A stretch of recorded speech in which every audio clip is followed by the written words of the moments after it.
Я благодарю господина Гриффитса за его выступление. The scale of civilian casualties and damage to civilian infrastructure, even in these very early days, is alarming. Humanitarian needs are growing at an alarming pace in the hardest hit areas. Civilian children, women, and men have been injured and killed. The economy of Ukraine could implode, which will further exacerbate humanitarian needs and create a ripple effect. As of yesterday, the Office of the United Nations High Commissioner for Human Rights reported at least 406 civilian casualties, including at least 102 dead in these few days. At least 160,000 people have been internally displaced across Ukraine, fleeing for safety. We know that figure is likely to be much higher, potentially a significant proportion of the entire population. And of course, as Filippo will tell you, we believe more than 500,000 refugees have been forced to choose to flee their country in search of safety.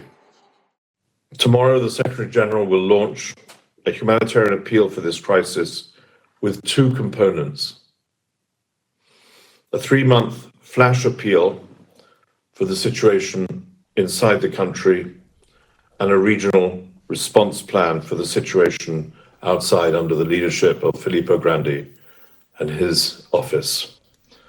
The Secretary General, alongside Filippo, our NGO colleagues, and I, will all call on member states to show support with quick, generous, and flexible funding.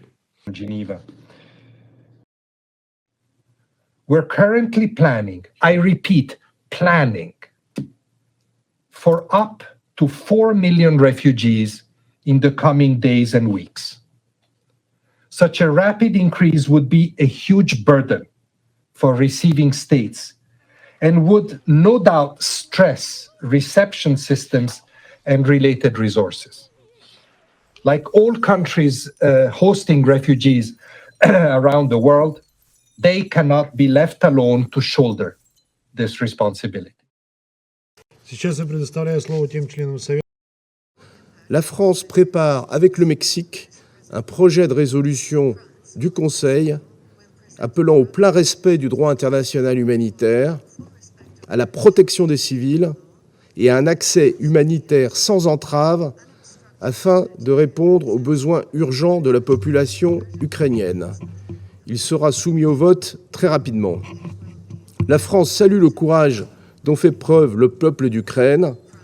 Aux Nations Unies et dans toutes les enceintes, elle continuera de se mobiliser avec ses partenaires pour soutenir la souveraineté et l'intégrité territoriale de l'Ukraine, ainsi que le peuple ukrainien. 当前乌克兰的局势令人痛心，我们呼吁有关各方保持克制，缓和局势，避免平民伤亡。包括外国公民在内，所有平民的生命财产安全和人道主义需求应当得到有效的保障，尤其要防止出现大规模的人道主义危机。我们欢迎联合国秘书长表示，联合国将为协调人道主义援助发挥积极作用。Humanitarian suffering. В заключение хотел бы еще раз подчеркнуть, что Россия не начала войну, а пытается ее закончить. Украина начала эту войну еще в 2014 году, только вы все эти годы пытались не замечать. Нам было странно слышать от представителей Франции, что европейские санкции в отношении России не нарушают норм международного гуманитарного права и интересов простых граждан России. Мы эти лицемерные заявления слышали и ранее в контексте других страновых ситуаций. Launched by Russia against the idea and ideals of democracy. It is the most horrible and large-scale invasion since World War II. Russia is attacking mobile medical aid brigades with shellfire and sabotage groups. Russia fired an ambulance crews near Zaporizhzhia and Kiev. Let me say that again so that you can see this image in your mind. Russia is attacking hospitals, mobile aid brigades, and ambulances. This is not the action of a state with a legitimate security concern. This is the action of a state determined to kill civilians. There is no debate. These are war crimes.